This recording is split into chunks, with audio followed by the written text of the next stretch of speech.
Welcome to Secure Insights, the podcast where you can hear about the latest cybersecurity issues, quick hacks, and trending IM products directly from the industry's top data security experts. Our host for today is Mike Crandall. Mike is the founder and current CEO of Digital Beachhead, a Veterans Administration certified, service disabled veterans owned small business that provides cybersecurity, information technology, and professional services located in Colorado. Mike is a graduate of Western Governors University with a Bachelor of Sciences in Information Technology Security as well as an MBA of Information Technology Management. Mike began his career in the United States Air Force, serving 12 years in Europe, where he was a leader in designing, securing, and managing the emerging technology of networks. His groundbreaking team developed the United States Air Force Barrier Reef Defense in Depth concept, introducing the idea of creating demilitarized zones within a network. Also, during his time in Europe, Mike helped champion, design, and implement the United States Air Force first ever Network Security and Operations Center NOSC at Ramstein Air Base, Germany. These principles were later adopted by United States Air Force wide and eventually by the entire Department of Defense. After his retirement from the military, Mike went to work for a large government contracting firm as their director of operations. He was responsible for over $30 million in contracts around the globe and increased margins by over 5% during his tenure. After 5 years at this company, Mike moved on to create his dream company, Digital Beachhead. The term Digital Beachhead was coined by Mike in 2005 on a military performance report and later used in 2008 by United States Deputy Secretary of Defense William J. Lynn in reference to an intrusion into Department of Defense information systems. Unlike traditional beachheads, which have a specific point of presence, the digital beachhead is everywhere information technology exists.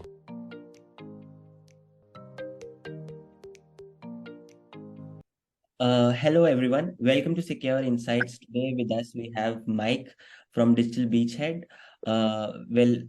Thank you, Mike, for joining our podcast discussion. Firstly, before we begin, how are things? How are you doing?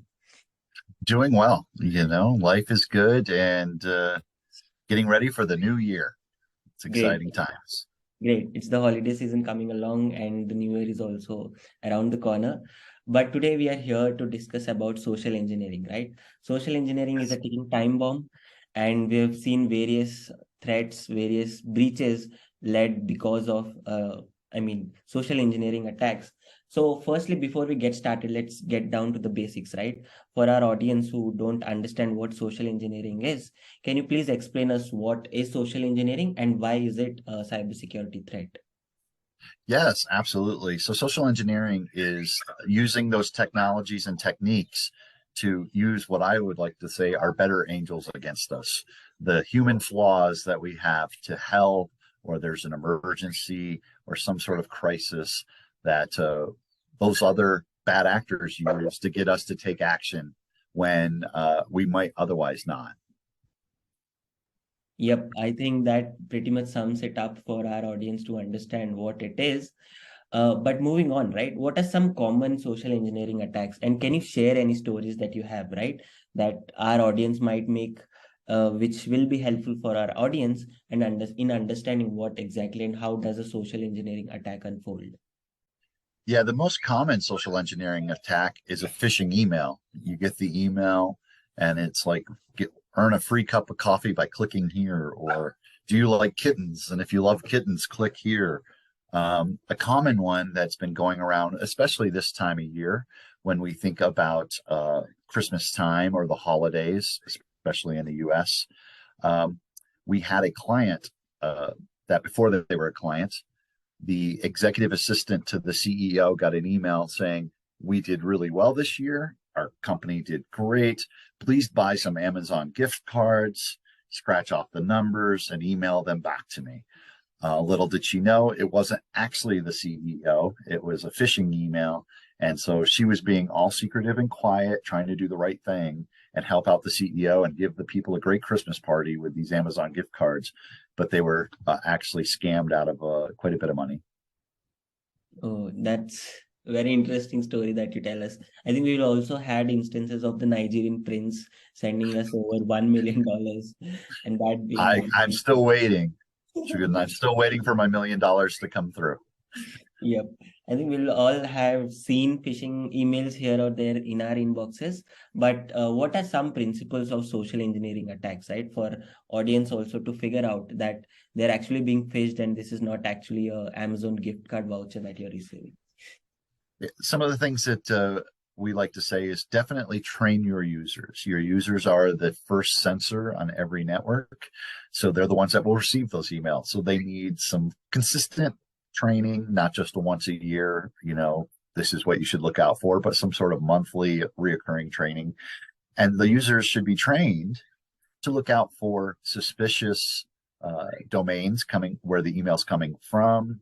Of course, we always say bad spelling or things that look off within the email. We're getting the bad actors are getting better at that. They look very legit.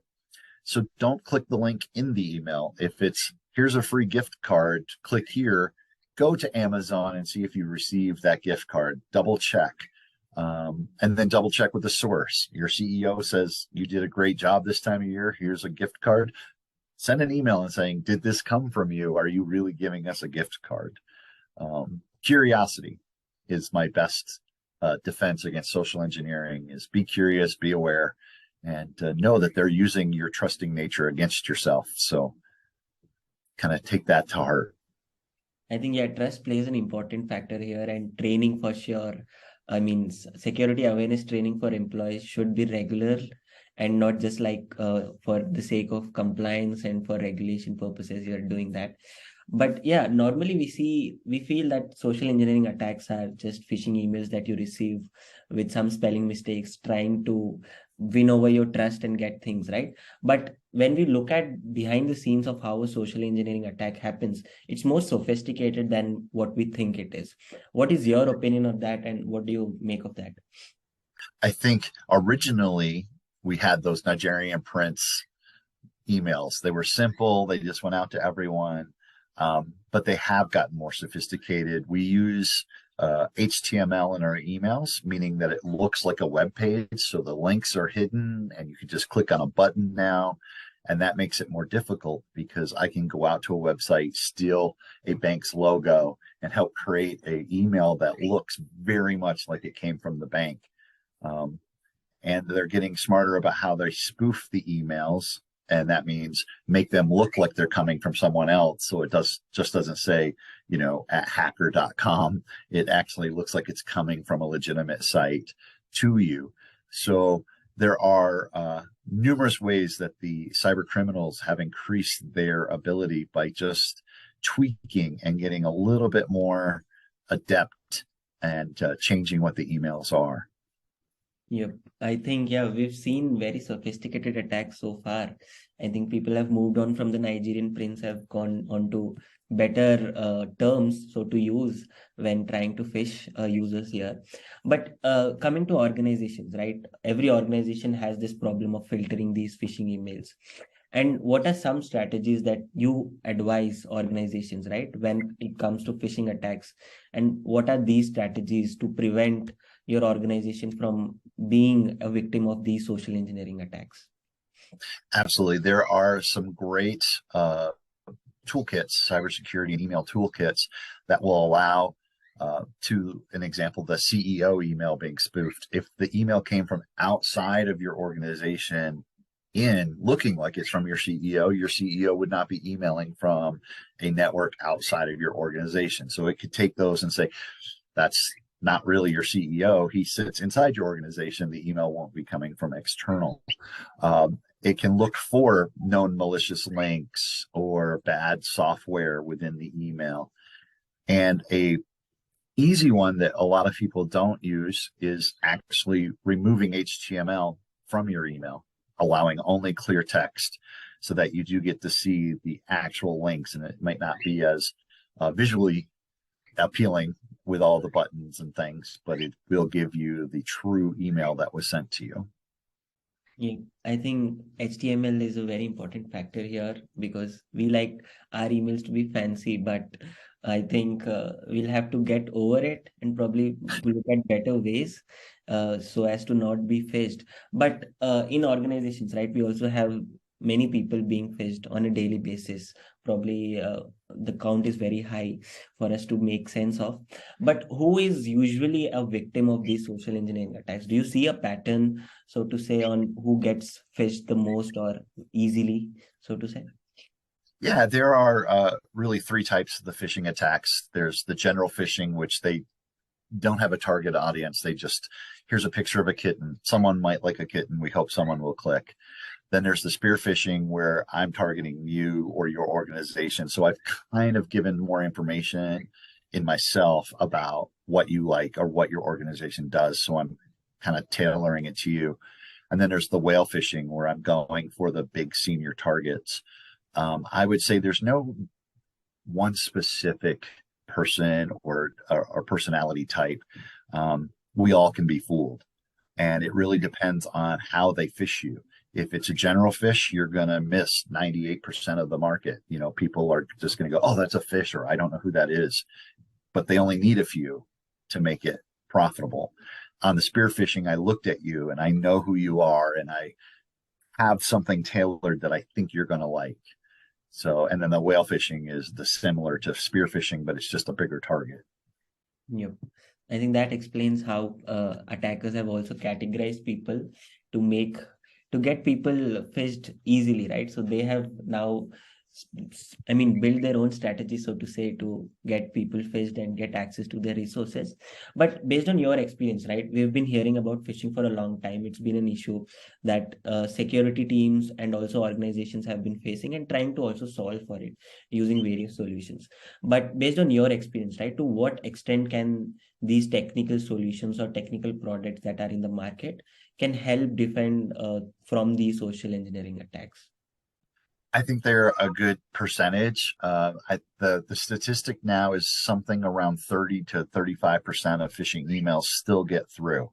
So training will always be critical, but simple math. If 35% get through with the technical controls in place, 100% get through without technical controls in place, which is a lot more phishing to deal with. It not only is a danger to someone actually biting on the fish, but also just taking up your email box and your bandwidth and your server space. So implementing tools is a good 3/4 to a little bit more percentage of securing your network. Makes sense. I think, yeah, that is all great advice. And I think technical solutions are out there. It's just that how you make use of them and how do you implement them is the more important thing here. But how important, we've seen about phishing attacks, we've heard stories and we've discussed about it. But the main conclusion out of this is security awareness training is also important and part of solving this problem here, right? And can you tell us from your experience, right, with digital Beachhead and working with other organizations, how important is security awareness training and when should organizations start investing in security training for their employees? I would say start right away. It's very important. Um, One of the key elements of security awareness training is a lot of organizations either have it in their user document. Hi, you're an employee, read your workbook. In there, there's a blurb that says, please be secure. Don't click a fish. That's not really effective training. What you need to do is perform monthly, shorter, attention grabbing trainings instead of longer where people tune out, and do it repetitively. So every month they get a new topic, a new little spin, and you can kind of gauge their interest and keep their interest. And then in concert with that, run your own phishing tests that if people fail, they go immediately to training as like a follow-up. And the combination of those two really are what brings your employees kind of more aware. But in essence, if they're constantly getting little nuggets of training and they're kind of getting those little phishing tests, they're on, not on the edge, but they're alert more towards these things happening. And it becomes almost like a game where they're like, you didn't catch me. I found your fish. Yeah, I think gamification must help and does help in these scenarios, and probably it becomes like a cat and mouse game, right? Trying to not being the one getting fished through these internal trainings, but also avoiding these issues and being like the hero of the team, so to say.